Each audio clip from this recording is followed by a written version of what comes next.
everyone, and welcome back to another episode of the official QRL Show Live. We are back, myself, Ryan Malinowski, and my co host, Michael Strike, who are both members of the QRL core team. We are excited to be back for another episode. There's a lot of exciting progress going on internally within our project and in the broader space tied to quantum, a lot going on in crypto as well. So, Michael, good to have you with me. I'm going to start out by giving an outline of the show. Michael, how you doing? Good. Some interesting topics to talk about today, specifically things that popped onto the radar just like 24, 48 hours ago. Interesting stuff. Let's do it. Yeah.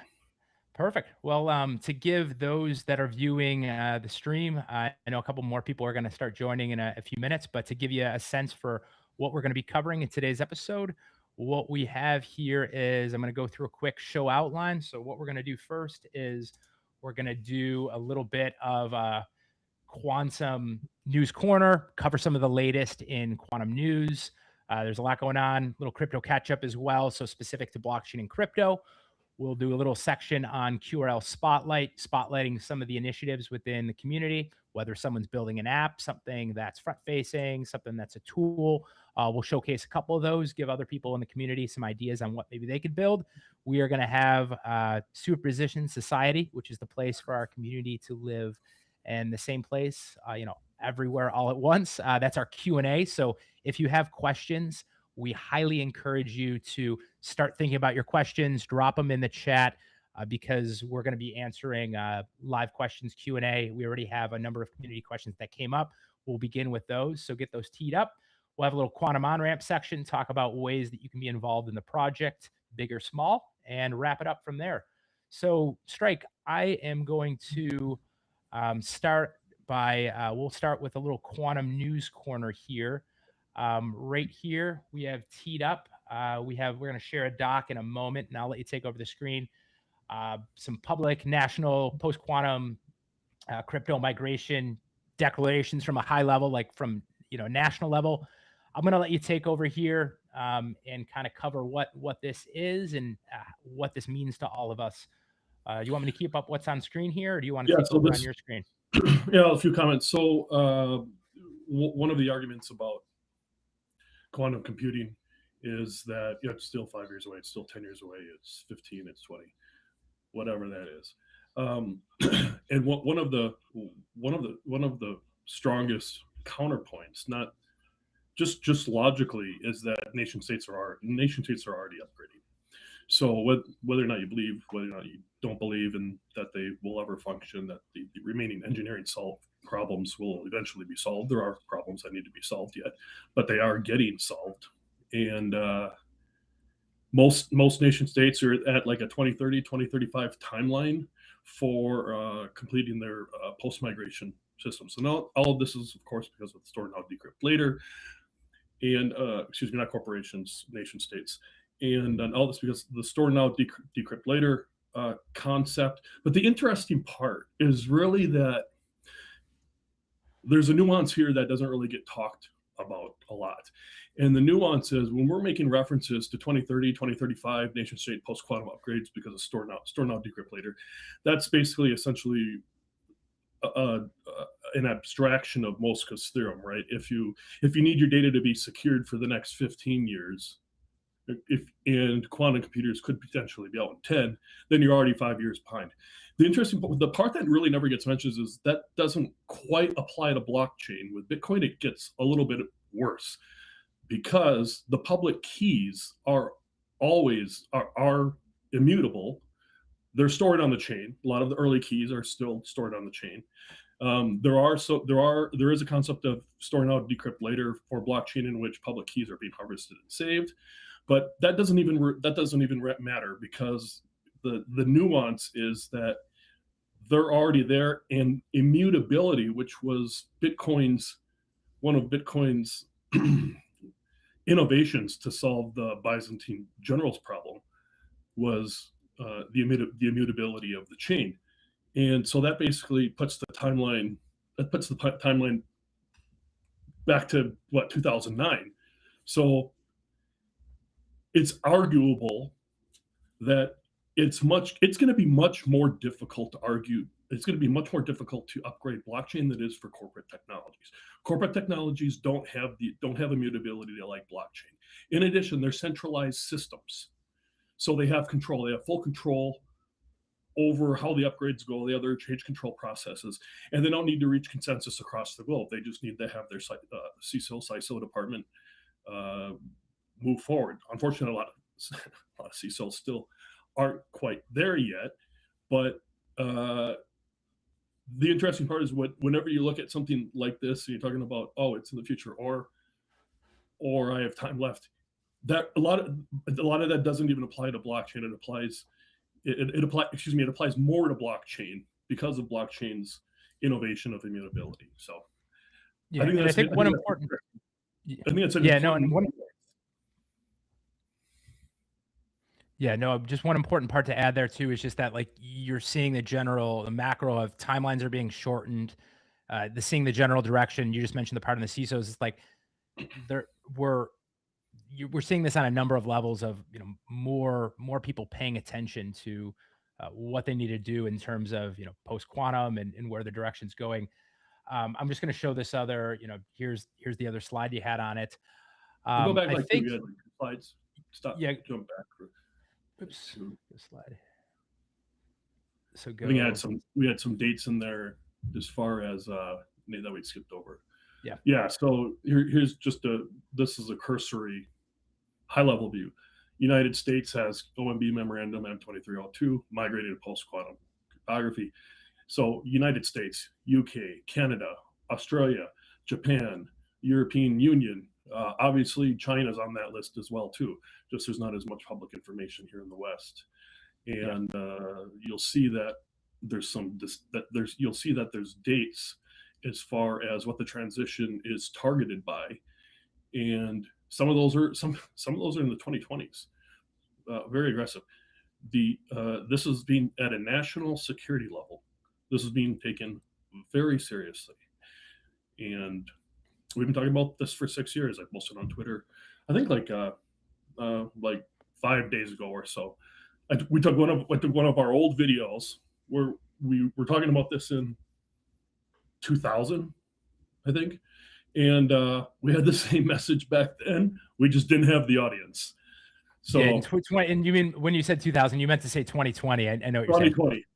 Yeah, of course. I just wanted to make sure. I mean, Y2K, that'd be really, I know, but anyways, the main gist of what Strike's saying is we've been touching on the same messaging 6 years ago, when 6 years ago, it's becoming more obvious. But even then there was much more people saying, this is way further out. And we're seeing this at a national level, and everything's going to follow suit from this. So how many organizations or projects have a different narrative based on the market, based on what's happening geopolitically, or, you know, wars, or narratives change all the time.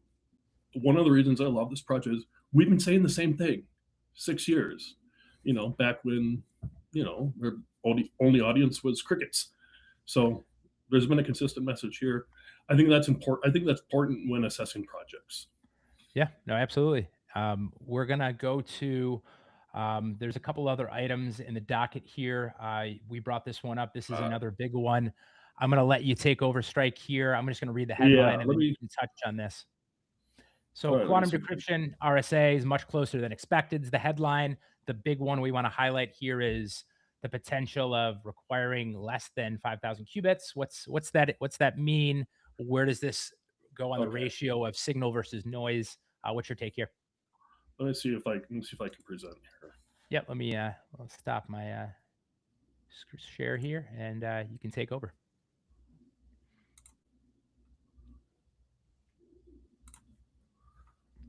All right. I'm assuming it's small, right? Yeah. Maybe Control plus it a little bit. See if you can zoom it up a little bit. Perfect. We're going to cover, for those in the audience, we're going to cover recent comment as of, you know, within days ago from Scott Aronson. So take it away, Strike. Zoom in just a little more if you're able. Okay. It's on a big screen on my side. Yeah, that's fine. How's that? Yeah, that's fine. Okay, so this is actually someone's on mobile, so no worries. This is from Moscow Jello Post. A valued member of the community has been with it, been in the community forever. Scott Aronson had recently had a podcast, and the podcast, Scott Aronson, if you don't know, he's the Austin computer science professor. He does a lot of work in quantum computing. I'm actually surprised he didn't make the top. I don't think he made the top 25 list. I was a little surprised to see that. I think he should have. But if you look, there was a transcript. This was a few days ago, and Moscow just brought out some interesting quotes here. I actually know. Okay, so we'll just fast forward.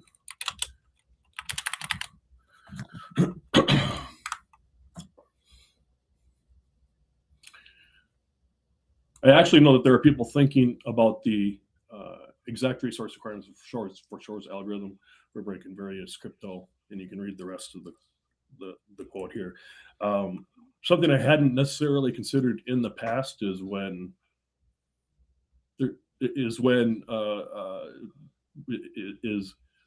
essentially it must be difficult to have this valuable information that could potentially be world changing and not be able to not publish it.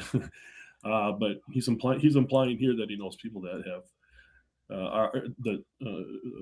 physicists and quantum computer advocates have information that now they're starting to ask: is the world going to be better off or worse off if I allow this information out? Which I think is called information hazard. I think that's the right word.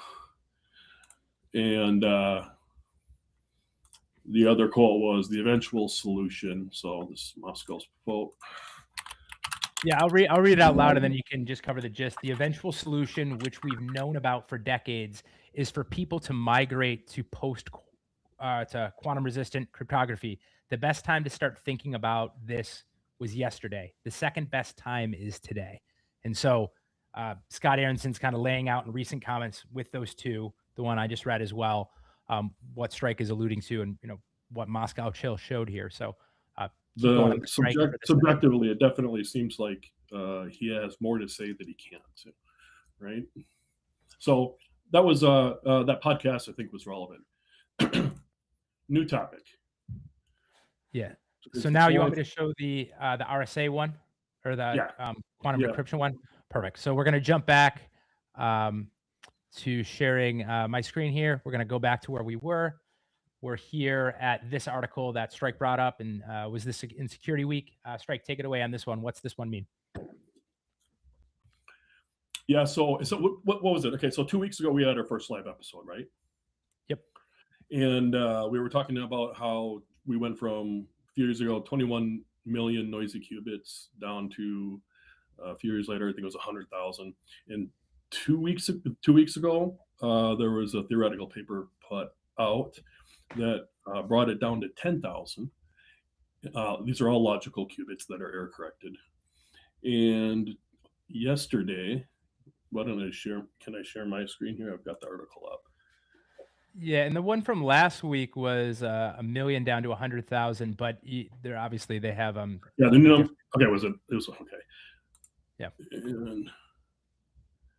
And so just to keep in mind the general direction of where stuff's going, but show us whichever one you want here. Same thing, control plus. Okay, so here's the new article put out by Security Week. Zoom in a ton. It's really small on screen, Strike. Oh yeah, of course. And if it's not working, we're both on screen, so we can just talk it out in real time too. So if that works easier, we can reference it within the show notes. So one of the things we've been go ahead, Ryan. Yeah, no, I'm just gonna just read through it. I'm gonna share the link to this in the show notes after. So just take it away. So one of the things that we've been talking about on the project is there's different challenges that are required in order to get cryptographically relevant quantum computers to that point. Essentially, some of these are engineering problems. Some of these are systemic noise problems. Essentially, isolate the qubits from the environment, dilution, refrigeration, temperatures, fractions of a degree above absolute zero. Things like those are all very valid engineering problems that we're still working on today. However, one of the things we've also mentioned in the past is the possibility of algorithmic improvements over Shores. So Shores is essentially in the early 90s came up with a quantum computer solution to solve the discrete logarithm problem, which is the factorization problem, which is the problem that Bitcoin has as far as its DSA. So essentially, sufficiently powerful quantum computers can run Shores, and Shores can break Bitcoin under sufficiently powerful quantum computing. This is telling us now that there's a JVG algorithm that requires 1,000 less fold quantum resources, such as qubit. And extrapolations, now we're saying 5,000 qubits. So when we were talking, I thought it was 10,000 last week. Could be wrong. There's just a lot of news going on. So I think the trend, the thing people should look for is the general direction of where stuff's going. Obviously, some pieces are going to misquote what's going on, but you want to keep a general sense on where stuff's going.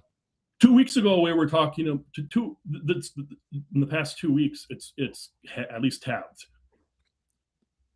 So it makes me wonder what we're going to be talking about in a month or two. 2026 is seems to be turning into the year of quantum, right? So I thought that was very interesting.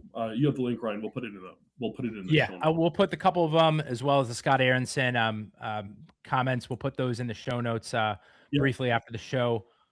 There's a couple other articles. We're on Quantum News Corner, so we'll cover a few more in here. I'm going to just share my screen really briefly. Oh, one more before you share. Yeah, perfect. This was put out by TechStrong. I think you can see this. Yeah, you just link it. We're not screen sharing this moment because it was too small on screen. You couldn't see it. Okay. You need to share. I can just run through verbally. Under TechStrong Quantum Security 25, they listed out the top 25 most influential people. You've got Michelle Mosca on there, of course, and Moody at NAST.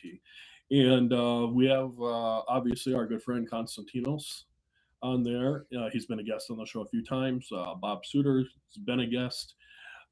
So as far as the project aligning itself with the influential experts in quantum, I think I'll reach out to some of these additional people and maybe see if they have some time to give their opinions.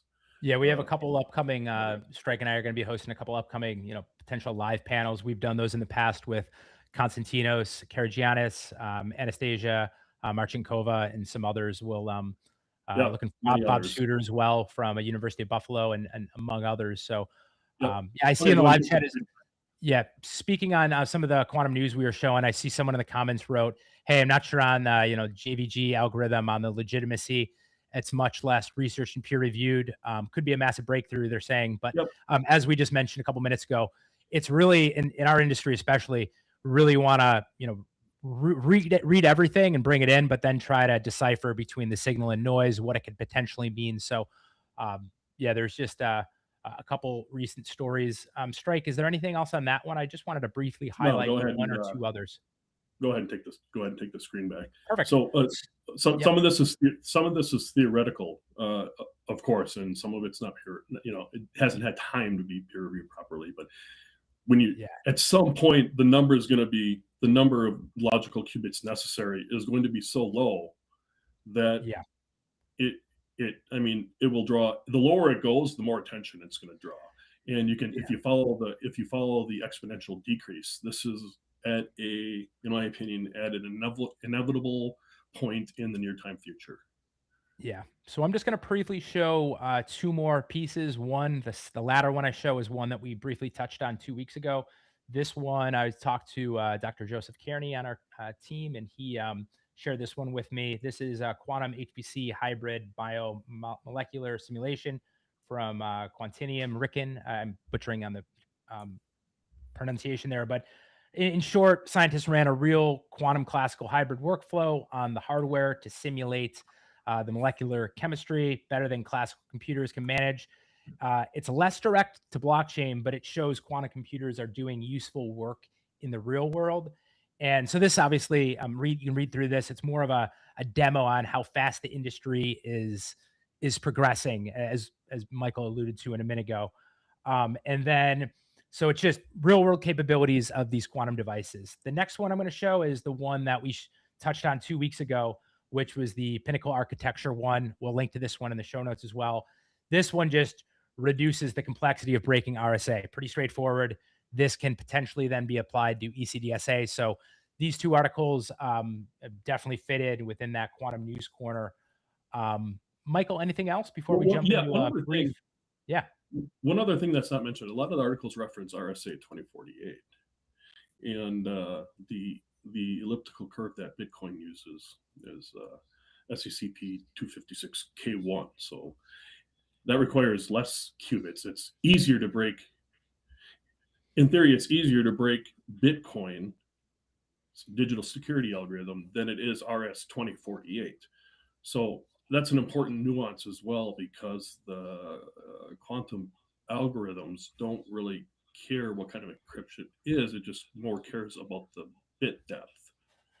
So when you see RS 2048 as the scenario under which the number of qubits is required, for Bitcoin, we're talking less. Yeah. Well, another interesting nuance. Yeah. Yeah. Sorry, my mic lagged for a second there while you're still talking. For those that are watching, we're going to jump into a little bit of a brief high level crypto catch up here. While we're doing that on screen, in a little bit, we're going to be coming up with covering some snapshot of where QRL's at right now. And then we're going to be doing some Q&A. So if you want, in the comment section, feel free to start queuing up a couple questions if you have one, big or small, in there. And then obviously, as we get into Q&A, you can drop them live then too, but feel free to pre-fill that a little bit if you want to ask any questions. So for crypto catch up this week, it's pretty easy. This one, a number of you in the audience have probably already seen it. Vitalik's latest on quantum, just popping up on screen right here. I'll link to this one since it's a little bit smaller here. But this was just Vitalik's tweet from last week on their quote unquote quantum resistance roadmap. He starts out with today, 4 things in Ethereum are quantum vulnerable: consensus layer, BLS signatures, data availability, EOA signatures, ECDSA, and at the application layer, ZK proofs.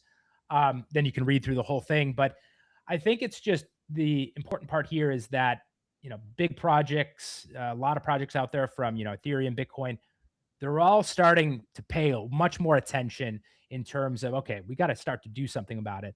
We may disagree with how they can actually go about that in practice, but I think it's important to highlight and at least point that out. The next one here is we recently put out a video on the fact that quantum discussion is accelerating quite fast on the Bitcoin dev mailing list. And what I shared in a recent video, if you go to the QRL's YouTube channel, you can watch that video. And if you just even go to Google or your search engine of choice and type in Bitcoin dev mailing list, you can publicly see and dig into seeing what communications and what messages are being discussed on the Bitcoin mailing list. And what I have on screen right here, which I pointed out in our latest video, is Willy Woo on Twitter, who's big in the blockchain industry.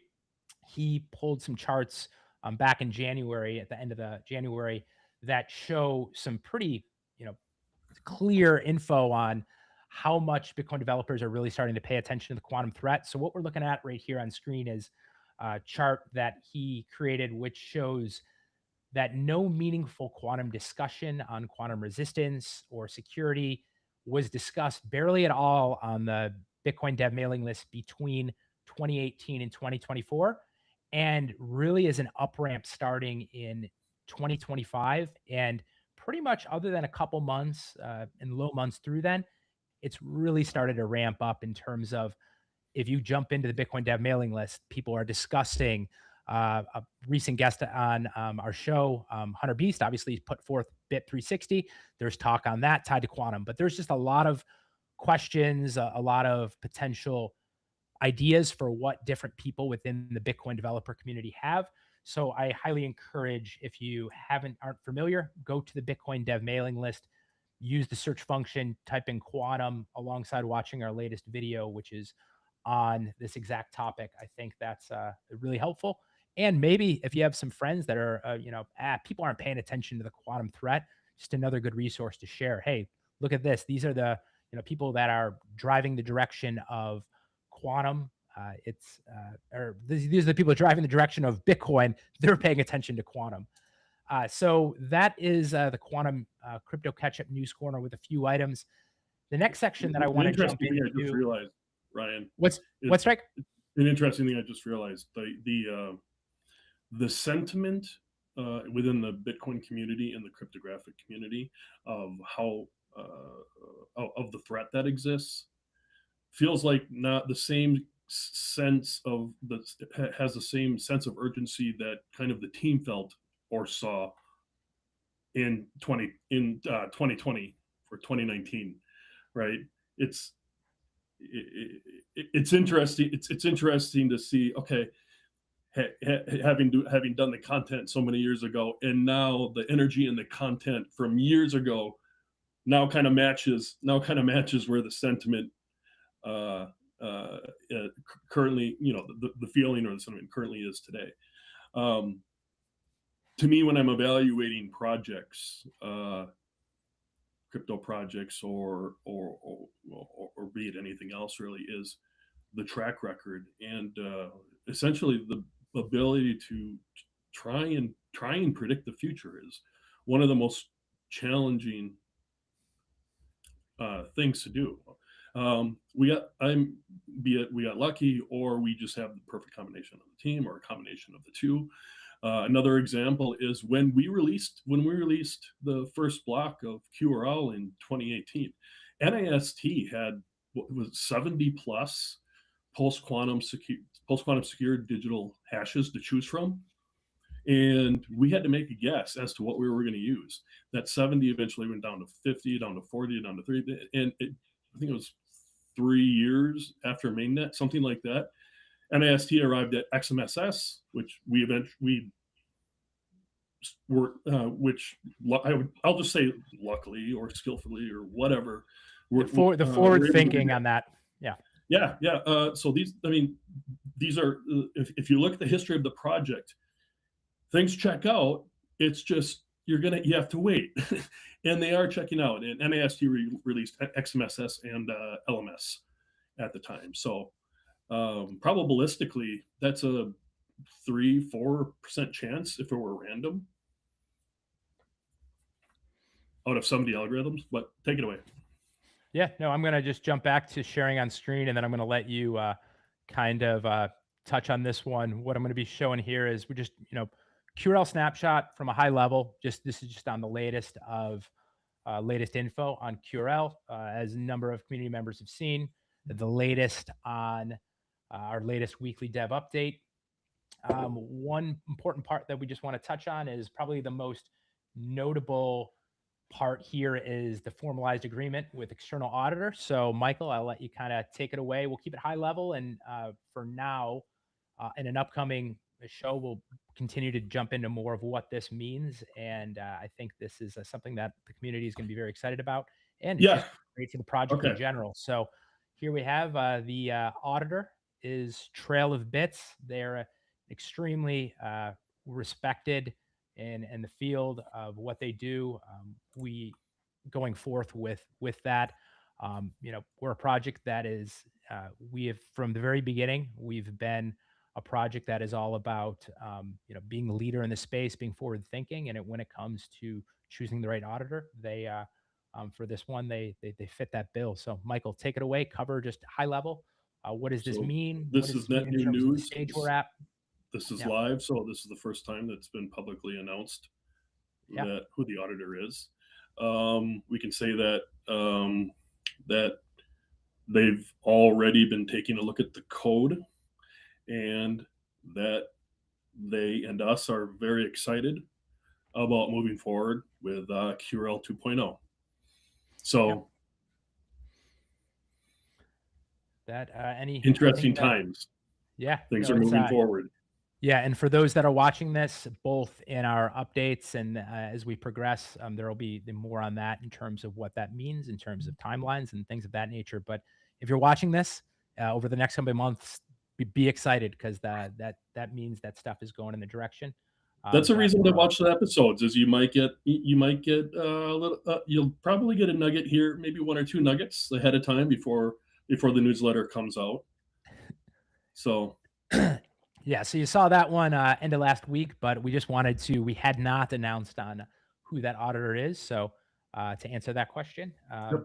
auditor is Trail of Bits. And so what we're going to do now is we're going to jump First of into, first of first of at least one intended audits. yep. So Yeah, thank you. the goal is the goal. Aside from force majeure or something like that, is to have at least doubly audited. Yeah. Third, independent verification. How many projects are doing that today? Even in quantum, that they have that are doing independent audits. It's a short list, guys. So Yeah. take What it I'm away. going to be Yep. Yeah, what I'm going to be sharing now is we're going to do a quick what the section that we call here is QRL Spotlight. So what we have here is it's just a way to quickly showcase some initiatives in the community, whether they're big, really small. Maybe someone's tinkering with an idea. Someone might be building a little tool, a little app, maybe something of utility for the community. Whether it's spreading something messaging on the front facing side, whether it's something for people that are more technical to actually play in the weeds. So I'm just going to show two quick examples here. The first one, and just as a disclaimer, these are community initiatives, and when we feature them, they're independent, they're outside of the control of the QRL, so it's always important to put that disclaimer. But we want to give a little pat on the back, tip of the hat to those in the community that are doing awesome stuff. So first one here, QRLHub.com. I'm just giving a quick visual here, but fun little resource. If you go to that URL, check out, you can see what they're about there. There's a few, one part on it covers the QRL story, a little qubit tracker, fun interpretation of that there. You can look at it in English or whatever language is preferred for you. Next one, quickly going to show. I'll let you jump into this one yourself, the viewer. But this one is a simple Versal app, which is actually it's a cool tool. If you go to this URL, qrl-bubble-maps.versal app, it's a cool way. I don't have it up on screen right now, but in short, what you can do is you can type in a QRAD address, like you could type in, Mexi address, and then type in, another one, and you can kind of see the relationships between the two, drag the bubbles around, and kind of see the spider web of the network. So that's a cool little tool. Jack on our team, core team, pointed this one out to me, so I figured that'd be nice to show within the QRL Spotlight section. And so now we are going to jump into Superposition Society, our Q&A, the place for our community to be everywhere all at once. And we had a couple community questions come in. So while we're here, if you have any added questions, we already pulled a couple ahead of time. Feel free, drop in any new questions in the comments on whichever platform you're on. If you're not on the platform, you can drop them in Discord, and we can try to grab, depending on the time, we might be able to answer a couple. The first one I want to start out here with Michael is a question that came in. I'll read it out loud, and you can take it away. This one here is, okay, let's read it here. Why have so many legitimate players in this space, i.e., Bitcoin developers, Vitalik, among others, change their tone in terms of taking the quantum threat much more seriously? So what they're asking is a question that a lot of people ask is, hey, a lot of these people dismissed the idea of the quantum threat. They're really starting to change their tone. Coinbase has created an independent advisory board committee. Vitalik's talking every other hour, every other week about their quantum roadmap. Bitcoin devs are chatting every 3 hours in the Bitcoin dev mailing list. Why are people? What's with this change of tone, Strike? I think, my opinion, it's simply that the dots that we were connecting years ago are are just becoming more visible and easier to see, and this is proof that states and governments are moving forward now. um, there's a lot at stake here. When Bitcoin's actually a small, when it comes to the quantum threat and Shores or any of its derivatives, Bitcoin's actually a relatively small piece of that pie, because at the end of the day, we're talking about national security secrets that are being stored now, decrypted later, that have been encrypted. Everything goes over the internet now, and it's encapsulated. And when it's encapsulated, the key is the key is negotiated asymmetrically, and then symmetric encryption takes over, which is quantum secure, but not the key exchange itself. So I think that's something a lot of people don't realize about how the quantum security works on the internet. But essentially, they're connecting the same dots we did. Like I said earlier, be it luck or skill or whatever, everything is running as we expected it to. We're not here to we don't want doom and gloom, but we want to be prepared. And QRL's not trying to QRL's not reinventing the wheel. We're just making sure there's some spare tires. And yeah, some spare tires, whatever, a lifeboat, but not in a way where we're trying to. We see where the world is headed. We Right. see that the current boats are, on a trajectory heading towards a little bit of an iceberg, and they don't necessarily have a clear path. There's some people within those projects that think they can run right through that iceberg. Some have a plan for, I don't know, how they're going to melt the iceberg as they go. Some don't have a plan at all. What we're taking is a route of, we're not trying to put others down, but what we do want is, we want to have a secure place for people to have uh, a place to live in that post quantum world that we're going to be in. And we've been saying saying the same number of things tied to what our project is all about for a very long time. And it's, as each new quarter, as each new year passes, it's becoming more evident that where the direction of things are going to go. And I know we have always said the matter of, well, uh, you know, if not when, or like things of that nature, but it's clear where the direction is going. So we just want to help. If you're watching this video, you're already early adopter, you're forward thinking, and you're thinking ahead. But when we're trying to talk to other people that are either retail investors, people moving up to larger corporate institutions, and then obviously developers that want to be building in the ecosystem, we want them understanding what it means to be post quantum secure as well. So, I mean, a good example would be when, say, not reinventing the wheel. We're with QRL 2.0 for any newcomers in here. That's the next iteration, hard fork of the QRL. It's based around Solidity, which is the programming languages that devs use for Ethereum. When we go live, you'll be able to take existing projects from Ethereum, use the source code, recompile with our compiler after making a few source code address changes, a few other things, and drop it on our chain. So that's not reinventing. That's just having a backup plan. And for those that follow me on Twitter, I often talk about principles first. I'm never fighting Bitcoin. I'm never fighting Ethereum. Definitely I get accused of a lot of things. Yeah. We're actually, Strike, you're in conversation on a daily, weekly basis with those that are heavily invested in those communities, and you're just a part of that discussion. And if you were seen as a negative, they respect that. You respect them, the people that are serious about it. And you have very professional dialogue with that. And I think the people that are in some of those communities that are looking where the puck's going, I think they understand that.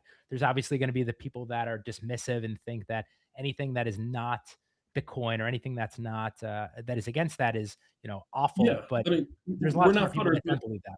We're here to help. For example, I think I did a tweet like 3 days ago, and one of the things that I had suggested to Bitcoin devs is that there's this contention between over fixing current operational issues within Bitcoin, whether to focus on that or whether to focus on the quantum threat, which is the higher priority. And I had made a suggestion. Why don't, if just looking at this from an IT background of resource allocation, why not uh, take resources and split them into one that does operational issues that fixes things that need to be fixed today, and another team vertical that focuses strictly on nascent security threats that exist in the future. So two separate two separate teams with two separate agendas that don't have to argue with themselves in order to prioritize which should be done first. Because I think that's one of the biggest problems with Bitcoin today is all of the same developers are all in the same silo with their own different interpretations of the weights of what the problems are. And I think I also suggested there should be another team that should be putting out and preparing the Bitcoin community for what is inevitably moving forward too. So that was I thought that was a legitimate, hat tip to Bitcoin and the devs and the work that they're trying to do, and just offering my thoughts. Yeah. So yeah. Anyway, I'm going to move to the next question we got here. We got a couple other teed up. I'll read it out here and then we'll cover it. I've read online a lot of experts have been saying that if you think this quantum risk is still 5 to 6 years out, you're already behind. What do they mean by this? So this is a general, similar to the last one, general question that we've seen a number of times where, hey, if you're 5 to 6 years out, you're already behind. What's that mean, Strike? Play this out for someone that's viewing this and they're like, whoa, 5, 6 years out, you got plenty of time. We could prepare there. We got all the time in the world. And that's not, obviously I just said that. That's not the case. You don't have plenty of time, but break it down for us. As in life, it's often what's not said is the most important takeaway. And similarly, the nuances can mean all the difference in the world. So, for example, most of this question in particular can apply. I think it's usually applied to corporate or government systems, but and the reason for that is because of the point I pointed out earlier. If you're seeing that quantum computer risk is 5 to 6 years out, but you've got personal health identification information, or PII, as it's called in the States, or credit card numbers that are classically secured, and that needs to be secured for 8 years, 10 years, you are already behind. So to my earlier point when I was talking about Bitcoin has a its innovation of the immutability was unique as far as how game changing it was, but it also created this ledger that exists since the very, very beginning of the time. If you read the block from today all the way backwards, there's public keys that are stored on the chain itself. So this question, if you apply it to crypto, this question could be 6, 7, 8, 9, longer, 10 years out.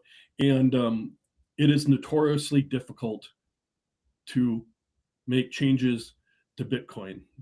First off, because of the aforementioned differences of opinion and weights that Bitcoin devs have to face, reaching consensus, because they're all vested in the same code, but not necessarily the same problems or the weight of those problems.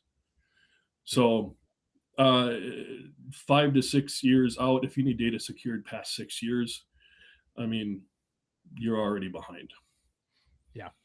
And luckily for all of us, all of you viewing this video, I know we can only control. Everyone here already knows that. Yeah. Everyone here already but knows. But it's a good question for the few people that are viewing it in terms of the sense of, well, what can we do now? Hey, can I just wait? there's more nuance to that one. Let's go to the next one. This is a question, another one that got pulled in. I believe the QRL community is the best server that I am in. Thank you. Many forward-thinking people. Thanks. I watch every QRL show episode. Appreciate that as well. I feel like I'm a part of something that this wasn't generated by us, right? No. Let's see what they say here. I feel like I'm part of something that will be obvious in a few years, but it's still a niche. Any other advice on how I can spread the message to others without fudding? We've touched on this a little bit in terms of what people can potentially do. Michael, maybe start out here, and then I can piggyback on this a little bit. So the question's other advice on how I can spread the message without fudding. It sounds like they're already in the community. They're already absorbing a lot of the content that we put out, educational information, and they realize we're all ahead of the curve. But on advice for how they can better spread the message, anything else? Sure. Advice to give them? What do you think? Multiple approaches. You have to pay attention to what the establishments with the most to lose are, and and how they're funded, because the message changes. For example, nation states already upgraded for obvious reasons in order to keep national secrets safe. Many have often heard me compare it to the secrecy comparable to the Manhattan Project, right? So, but you also have corporations that could be considered essentially Bitcoin holding companies, without running through names, that publish information out. It is not a threat. It'll be taken care of. Hold on, we're forming this committee. If you're forming a committee for a threat that's non-existent, look at where the incentives are and see if the incentives and the wording actually match. That's a good real world takeaway. If you want the simplest answer, the team was not surprised, I suppose, but we pleasantly noticed that across AI LLM models, if you type in which blockchain is most prepared for post-quantum security, give one word answer, QRL consistently pops up. So I am not implying that AI is the source of truth, but if you're trying to convince someone and they've got 5 minutes of time to make a decision or whatever, it was fun to learn that AI's got QRL's back, at least for now. So. Yeah, and to piggyback on what you're saying here, I'm going to circle back to what some of the graphics and visuals that Michael pointed out earlier, which was on the PQC migration windows at a national level. I think when you're talking to people about the quantum threat, I think that obviously people in blockchain projects can get very tribal. That happens, comes with the territory. But I think when you're talking to other people that are potentially open to the idea of the quantum threat, there's stronger than zero. There's a really good chance that they are likely involved, or they likely probably hold some assets and Bitcoin, Ethereum, you name it, in that realm. So when you're talking about the quantum threat to them, there's a portion of them that might be thinking, well, if that hurts, if that happens, that's gonna be detrimental to my digital asset portfolio. So I think a good way to frame it when you're coming in to talk to them about it is you can point to them in a number of directions. You can point to them some of the post-quantum cryptography, migration timelines, say showing them at a national level and global scale, really big of, okay, hey, this is the direction of what's happening here. The window's getting shortened. You can share with them some of the quantum computing progress of the direction of where that's going. And then you can share with them briefly what Michael just mentioned about in the blockchain industry, what are the biggest players doing? What is Coinbase doing? What are all the Bitcoin developers discussing in their group chats within the Bitcoin dev mailing list? They're talking about quantum. So it's like, it's not one thing that's going to probably, if you're talking to a friend or a smart colleague, it's not going to be one thing that's going to put them over the edge.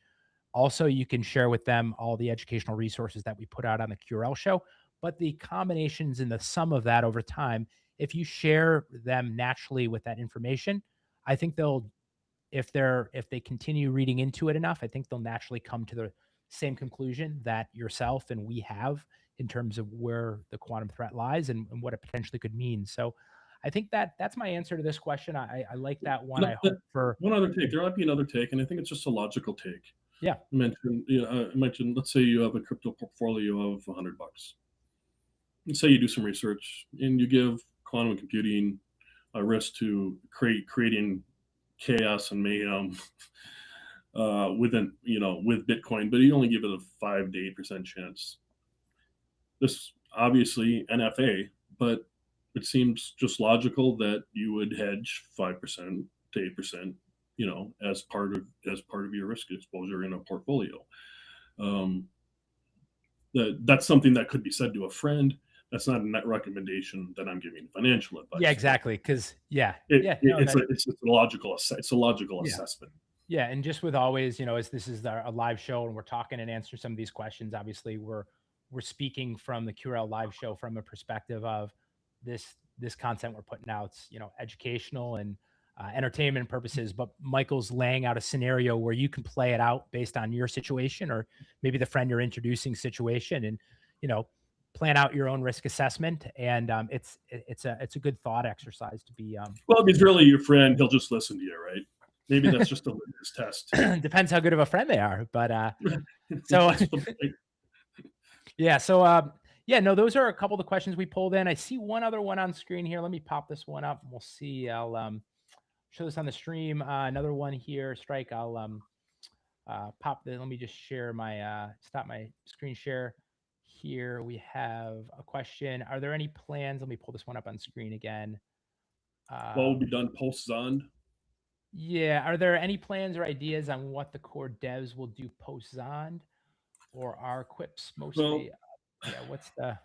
We don't have a completely transparent window in what the devs day-to-day ops look like.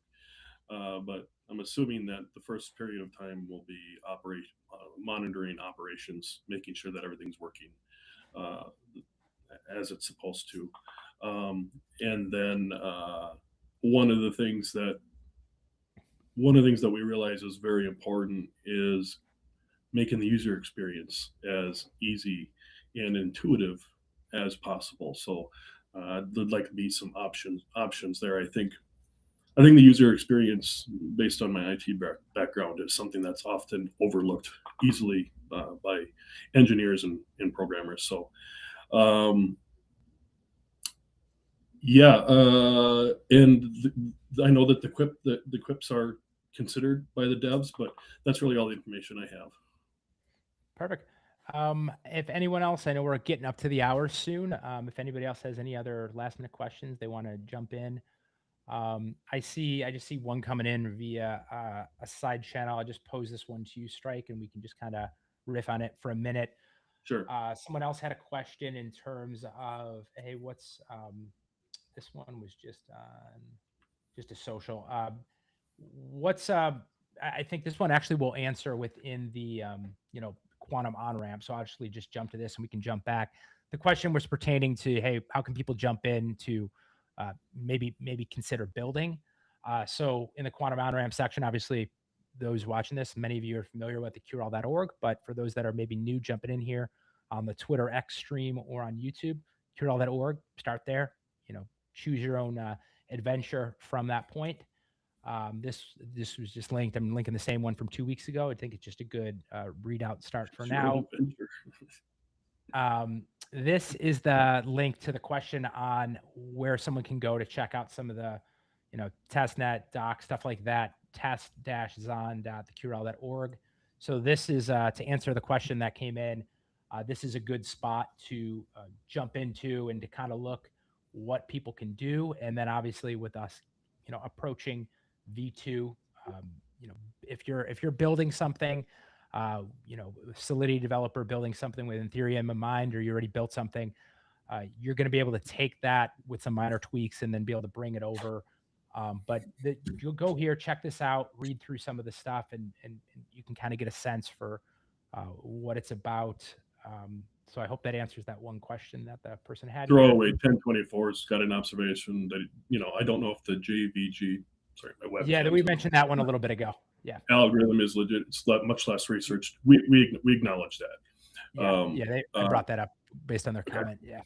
Okay. No, I appreciate it, Strike. I think for as we kind of get close to the wrap up here, I'll exit out of the screen share just for a moment, and then we can jump back to it. But I'd like to Strike maybe just as a closeout for 1 or 2 minutes. We have a couple dozen people viewing across the couple different socials. If you're joining us, we know whether if you're in the Asia Pacific region, it's very late and getting later in the day.